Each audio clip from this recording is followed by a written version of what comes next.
Okay, let's talk about the editing area. That's this box down here.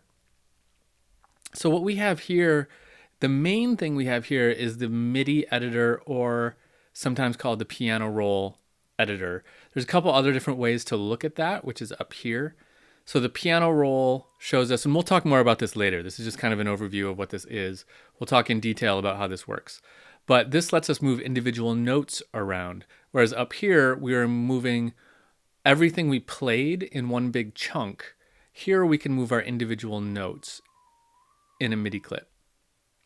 We can look at it as a musical score, which frankly sucks. Don't do that. Even if you are really comfortable with music notation, this is just a really clunky way to look at this kind of information. And then the step editor, which is, we're kind of seeing each note and when it happens. Again, I think this is pretty clunky. The really standard way of looking at MIDI information is this piano roll. Every program has this, and they pretty much all work the same. So we'll talk more about how that works later.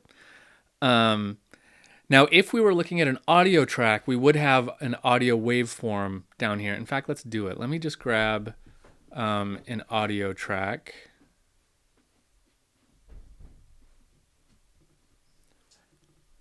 Okay, so I just drug an audio loop, this is just a little drum loop, into this area, and that made a new audio track for it. So now down in my editing area, I can see the audio track. I can zoom in, and I can do some functions related to the individual audio track. If I double click on it, that window goes away. So you're only going to see this waveform view if you're looking at an audio track. If you're looking at a MIDI track, you're going to see the piano roll editor. And you'll see a couple more options related to MIDI here that you won't see in the audio.